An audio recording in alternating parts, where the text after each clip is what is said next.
Doctor নিগ্রহের ঘটনায় প্রসূনকান্তি ত্রিপুরার বিরুদ্ধে কোনো ব্যবস্থা নেয়নি রাজ্য পুলিশ প্রশাসন। আপাতত তাকে বদলি করে আগরতলা থেকে সরিয়ে দেওয়া হলো রবিবার।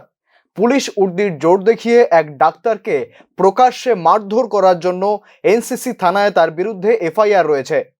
জানুয়ারি মাসের শুরুতে তেলিয়ামুড়া এসডিপিওর দায়িত্ব থেকে আগরতলা আমতলী এসডিপিও পদে বদলি হয়ে এসেছিলেন ডিএসপি প্রসূনকান্তি ত্রিপুরা। আগরতলায় দায়িত্ব পেয়ে 1 মাসের মধ্যেই আইনি ঝামেলায় জড়িয়ে পড়েন প্রসূনকান্তি। একটি সড়ক দুর্ঘটনায় নিজের ছেলে মেয়েকে বাঁচাতে গিয়ে ডাক্তার কৌশিক দেবনাথকে মারধর করেন। পরে আবার সেই কৌশিক দেবনাথের বিরুদ্ধে মারধরের অভিযোগ তুলে তাকে পুলিশে তুলে দেন।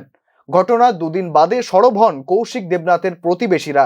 তার বাবা বিনয় দেবনাথ ডিএসপি প্রসূনকান্তি ত্রিপুরার বিরুদ্ধে থানায় এফআইআর করেন, কিন্তু জেলা পুলিশ প্রসূনকান্তি ত্রিপুরার বিরুদ্ধে কোনো ব্যবস্থা নিচ্ছিল না।